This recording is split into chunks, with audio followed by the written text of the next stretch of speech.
Okay, cool. Well, first thing that I will say is I hope everyone is doing okay. It's been a really shitty week for the crypto sphere, and we hope that everyone in our community is hanging in there and doing okay.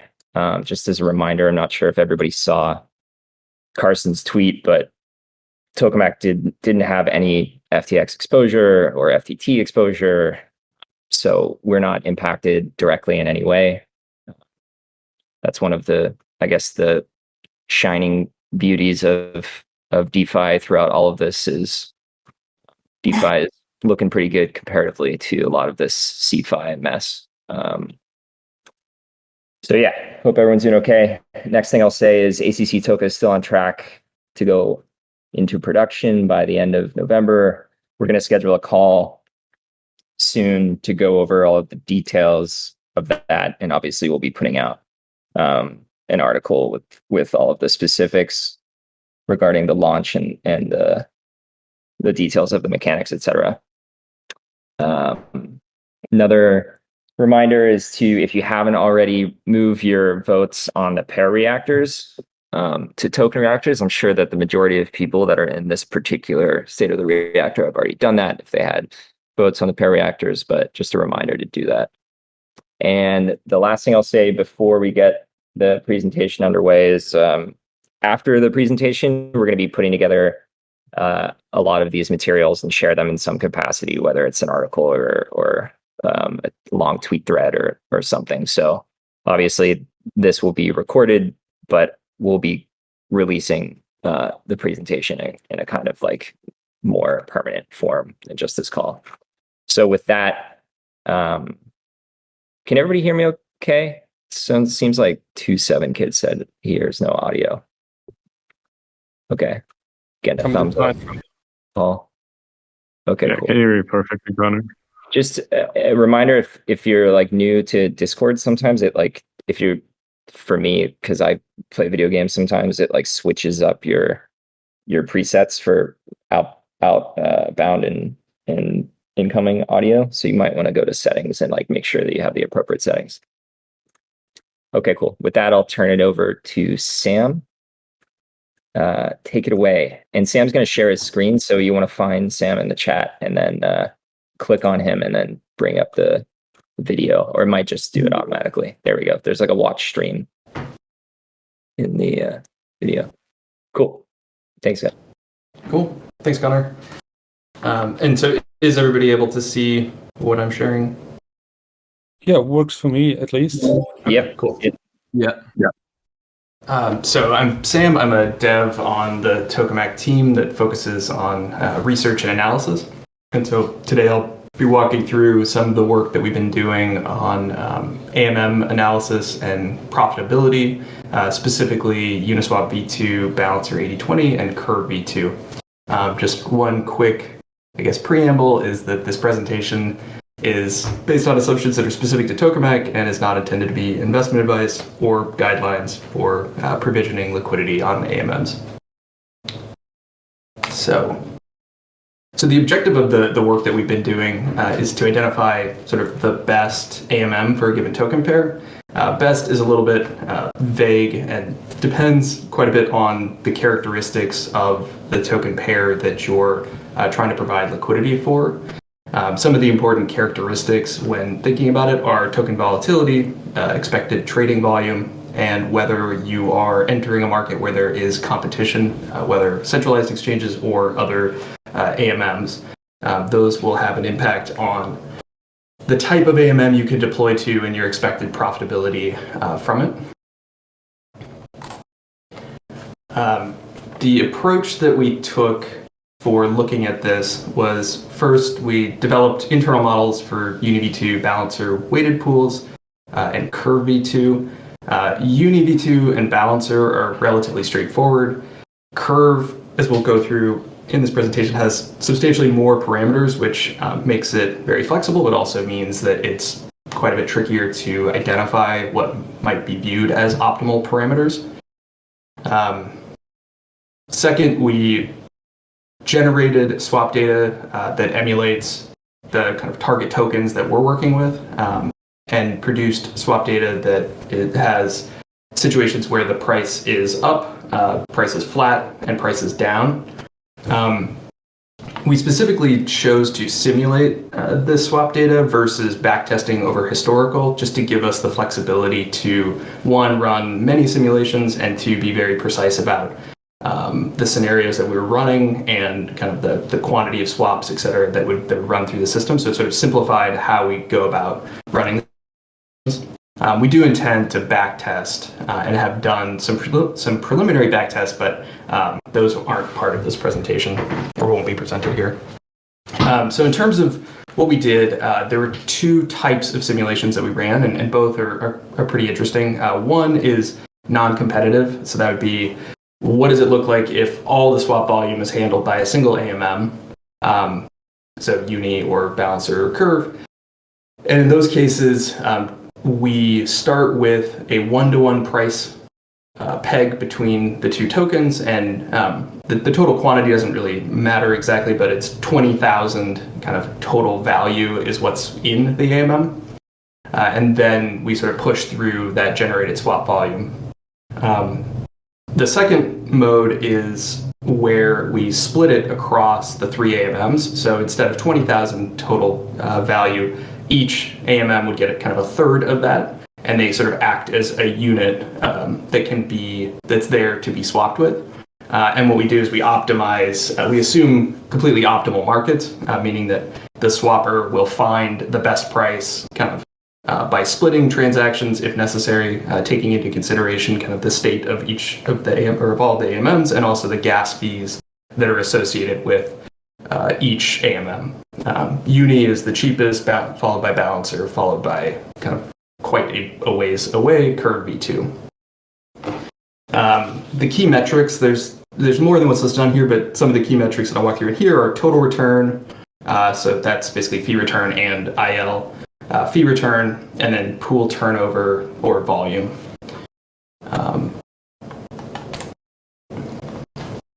So the configurations that we used were kind of the standard UniV2 50/50 with a 30 basis point fee, balancer 80/20 also basis point fee, and then curve V2 where it's a little hard to see on here, and I'm not sure if you can see my mouse, but it's the red line, so it's slightly more convex than UniV2. But the main differentiator is that the fee varies from 25 basis points to 2%, depending on the volatility of the pool, or of the trades rather. So the first scenario that I'll walk through is the price down scenario. So in this one, there's basically 65 to 85% of the swaps kind of at the starting mark, meaning the one-to-one, are sells rather than buys. And so obviously we'd expect to see price decline from this. One kind of high level is all of these AMMs lose money in this scenario with the level of volume that we're running through for this period. There are some slight differences among them, which I'll walk through. So if you focus on the total return for the non-competitive, curve V2 is the best by a little bit. Balancer is the worst, and UniV2 is kind of somewhere in between, but much closer to curve V2. This is a little bit counterintuitive for balancer 80/20, a little bit of an artifact, balancer 80/20, a little bit of an artifact of how we're running the simulation. So since all the exchanges get the exact same volume, basically the slippage that balancer incurs will cause it to sort of discover a lower price. So you can see that balancer ended up down 63% versus 56% for curve and uni. And so that's what leads to the lower total return. If you look over on the right, this is where the three pools are in competition with each other. And so you can see that the price declines are pretty much exactly the same across the three of them, which makes sense because the swaps are being balanced across all the pools, and so they all arrive at roughly the same price in the end. And in this case, balancer actually performs quite a bit better and is the best performing, which makes sense because it does have that higher slippage. One thing to point out on here is that Curve V2, as I said, has a dynamic fee from 25 basis points to 2%. So largely it's winning in these scenarios because its fee rate is substantially higher than the other two. So down below, I'm showing what it would look like if you were to bump the fee on Uni and Balancer to 1%.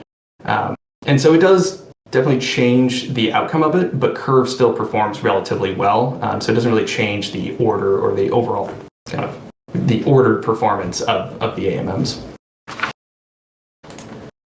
Let's see here. And then this is the price flat scenario.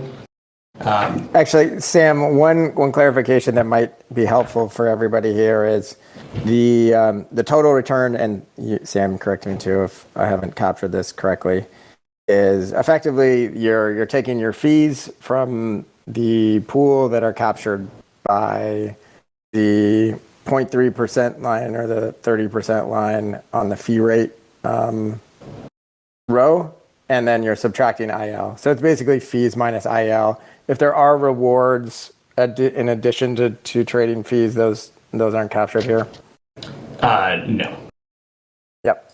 And yeah, that's correct. And just for, I guess, some additional kind of mental math, you can kind of look at the turnover line. And so that's why roughly, if you have a 30 basis point fee and 70% of the pool turned over, that's how you get to 22 basis points fee return. And yeah, as Craig said, total return is just, essentially look at the size of the reserves at the start versus the size of the reserves at the end. Since the reserves will include all of the fees earned during that period, you're capturing both any price movements and the fees that were accrued to the pool during the time period. On the flat scenario, this one, it has a little bit of variability, but roughly it's kind of about a 2% positive price change. So there'll be a tiny bit of IL, but not a lot. In this case, Curve is still the best performer in non-competitive. That again is driven largely by its higher fees. So if you look at with them set to 1%, they're pretty close to equal. Curve still has a little bit of a lead. On the competitive side, Curve does win by quite a bit, 59 basis points versus 25 and 16. And that holds roughly in this state here, where they're all set to 1%, but Uni actually does overtake in this case. One thing to keep in mind is that you can't actually, Uni V2 has a fixed 30 basis point fee, so when we show it with 1%, that's sort of a state that can't exist. And then the other thing in here is that Balancer has a 50% admin fee, and to keep things more consistent across the different pools, I'm not including that. But what that would mean is that either you would cut these numbers in half or you would need to double the fee in order to get to this level.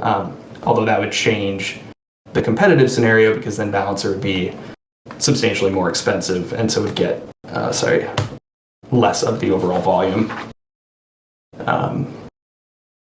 So I think I just ran through a bunch of numbers, but the takeaways from this is that, and I'll actually stay on this slide, the takeaways are that in a down or up environment or high volatility environment, all these AMMs will lose money generally, unless there's substantial volume to offset the price decline or price increase. And so where you're really making your money is in this flat scenario.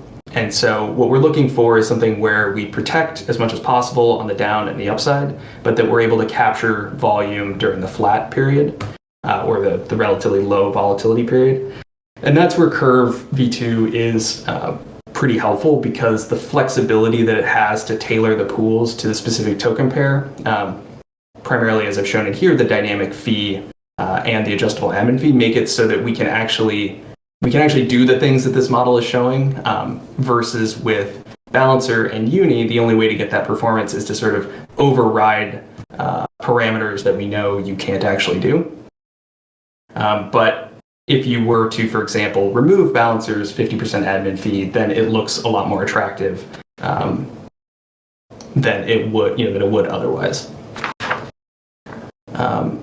In terms of next steps for this work, we are, as I said, going to be doing historical backtesting. And this is just one, so I've just highlighted one possible curve configuration. There are many. And so we will also be working through other options for the curve configurations that potentially could be more profitable for the tokens we're looking at. And I think, just a couple, I guess, caveats. There are no admin fees in any of the numbers that we presented. That is beneficial to Balancer. It doesn't really have too much of an effect on, well, it doesn't have an effect on Uni, not much of an effect on Curve. And then we are using static gas prices, which benefits Curve V2 since its gas usage is substantially higher than either Balancer or Uni V2. And that pretty much concludes. So Connor, I don't know if you want to. Yeah, I mean, I think that was great. I think we can probably take some questions if some people in the chat have some questions. I guess maybe probably one of the most obvious questions here is, and I don't mean to put you on the spot, Sam, because I know maybe it wasn't a part of this, but in terms of factoring in the configurability of Uni v3, how would that compare theoretically to maybe like a Curve v2 scenario? Yeah, it's a good question. I mean, in some respects, Uni v3 doesn't really fit in this comparison since it does require a level of active management. So these three are more comparable because they are more passive or can be more passive in nature. And then given the configurability of V3, you could replicate you could replicate really any of these, but you could replicate Curve, but you would need to be doing that over the top yourself or using another protocol that does this. Yeah, got it. Okay, does anybody else on the team have any specific questions or insights or comments? I guess maybe, yeah, go ahead, Craig. One place to start is amazing work, Sam. What you guys are seeing is the product of months of work, maybe not dedicated work, because Sam, like many other members of the team, are focused on a lot of important things. But this did require building models that replicate different AMMs. Curve is especially complex. And, he built a lot of this from scratch with the help of Ahuja, another member of the team. And we looked a lot of this on the Curve side entails understanding the impact of moving the levers that Curve gives you to move and identifying and isolating what makes probably the most impact for the kinds of things that we're interested in. And then we kind of settled on that, at least for this comparison, to show you all of the results that Sam is showing across these three different options. It's pretty amazing to be able to see this. I think it's unique, and I'm not sure how many folks in this space have taken this level of a dive into what it means to be an LP in these different pools. Especially under the things that Tokemak is interested in.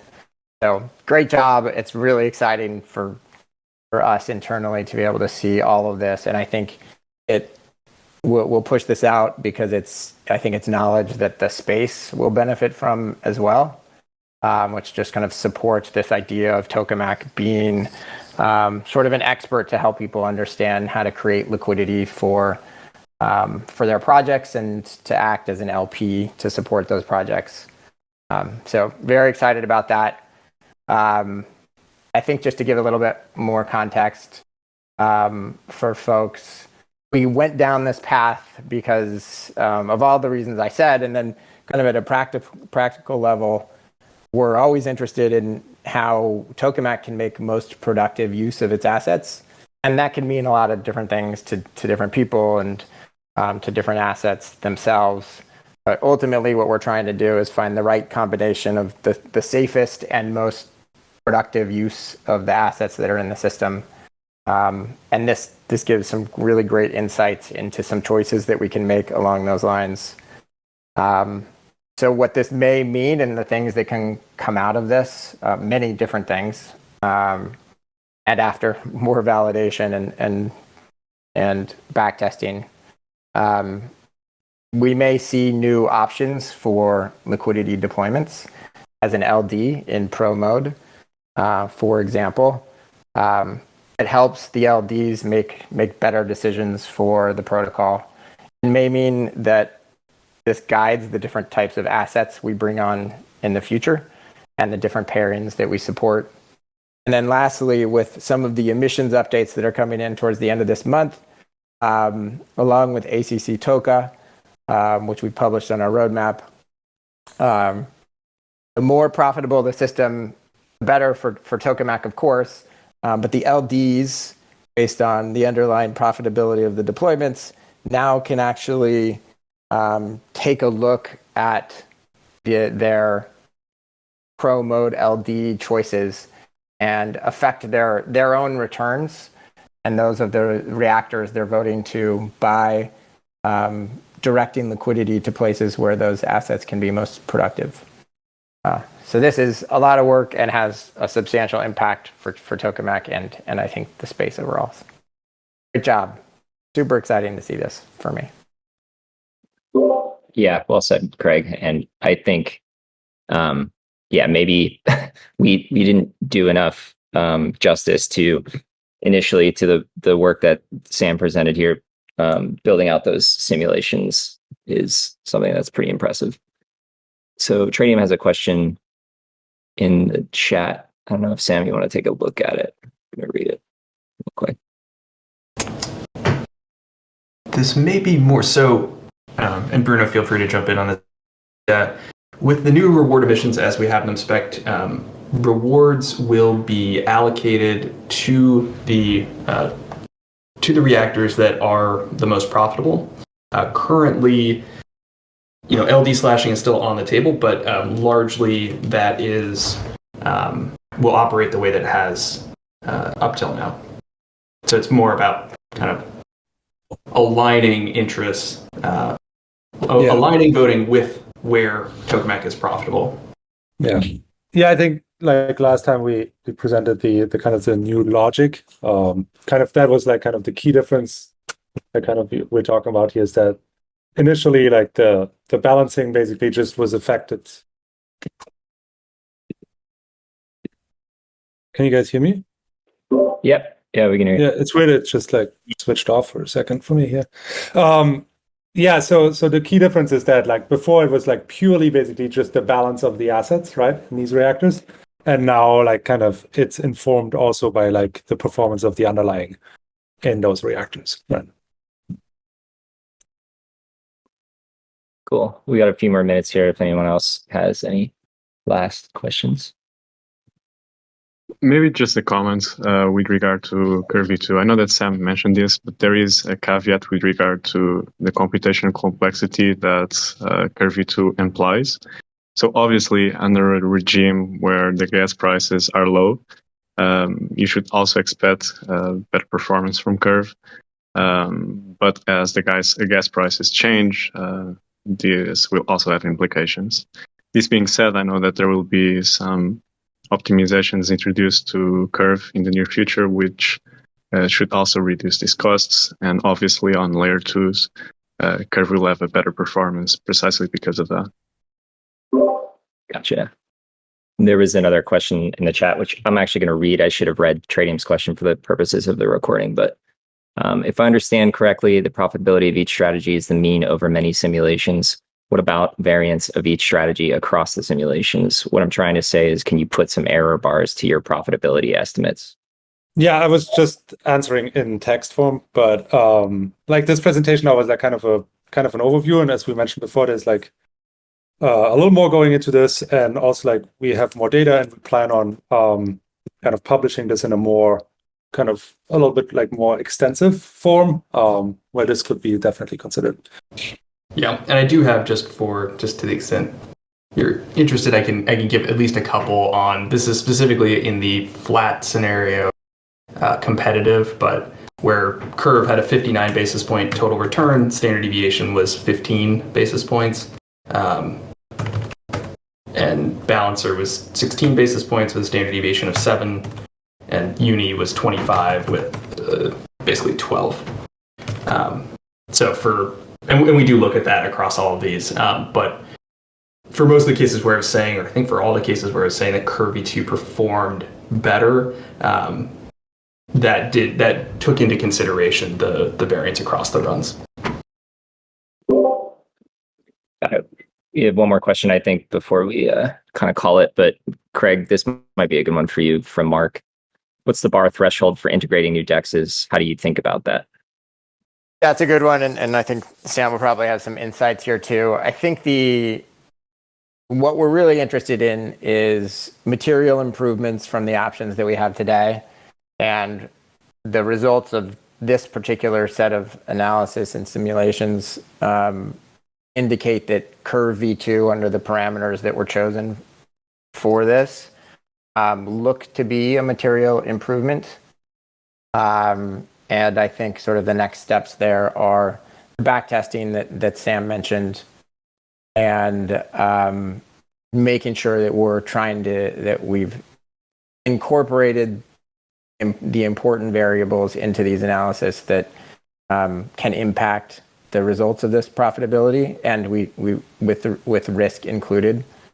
I think that's sort of what we're looking for in terms of specific numbers. I'm not really sure. It really depends what comes out of the analysis. One of the things that's been interesting through this process, and Sam will tell you this more than anybody, is there are so many different ways to think about what it means to provide better liquidity from a risk and a returns standpoint. It's kind of mind-boggling that he's been able to boil it down in the way that he has. But I think we'll probably come up with some risk, some return, and set some time frames and sort of market assumptions. And if those look like they're better than the options that we have on the table today, we'll probably start to see some new options for folks. Sam, how would you characterize that? Yeah, I agree with that. And I think, somebody from the dev side, I think, can correct me if I'm wrong here, but I believe we have had the controllers for the other exchanges, but have held off solely for the reasons you stated. So we have the kind of operational components to do it. It's more just making sure that that the pools that we choose to integrate do in fact outperform or have the possibility to outperform UniV2 or Sushi. Sam, Dread Kermit said, will the full analysis and backtest code be available somewhere? I don't know if you were planning on releasing the code or anything, but worth the question. We may make the repository public. It isn't currently, but like our other repositories, we are considering doing that. But at a minimum, we will release, as Bruno said, more information later. Cool. Great. All right. Well, we're a little bit over time, but thanks so much again, Sam, for putting that together. It's really awesome. And thanks everybody for joining. And we will keep you updated on when we're going to release the ACC token information. Should be soon. And we'll schedule a call for that as well, similar to this, to go over everything. It might not be on the regular State of the Reactor day. I think 2 weeks from now falls right after Thanksgiving. So for the burgers on the team might be out of commission maybe for a day. I don't know. But I think it may be sooner, but I don't want to promise anything, but we will let you know. So thanks everyone for joining. Really appreciate it again. And we will, we'll get the information out on this presentation soon. Cool. Thanks, everybody. Thanks, See you everyone. guys. Thanks, guys. You guys. So. Bye.